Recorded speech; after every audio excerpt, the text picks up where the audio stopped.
গল্পের শুরু হয় একটি বিশাল রাজ্য দিয়ে। জংকুক রাজ্যের সাহসী যোদ্ধা এক সাধারণ মেয়ের প্রেমে পড়ে। মেয়েটির নাম লিনা। সে রাজ্যের সাধারণ গ্রামবাসীর মতো একটি সাধারণ মেয়ে। লিনার সুন্দর মন আর নির্ভীক চরিত্র জংকুককে মুগ্ধ করে, কিন্তু তাদের প্রেম সহজ ছিল না।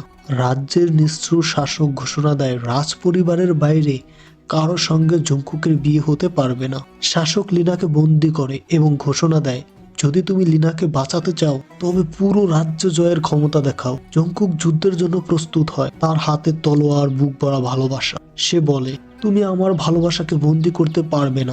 রাজ্য জয় করব, কিন্তু তোমার এই অন্যায় শাসন শেষ করব। যুদ্ধ শুরু হয়। জংকুক একের পর এক শত্রুকে হারায়। তার বুদ্ধিমত্তা এবং সাহস রাজ্যের মানুষকে উদ্বুদ্ধ করে। ধীরে ধীরে তার পাশে দাঁড়ায়। শেষমেশ জংকুক শাসকের সিংহাসন দখল করে এবং লিনাকে মুক্ত করে। সিংহাসনে বসে ঘোষণা করে, এই রাজ্য এখন ভালোবাসা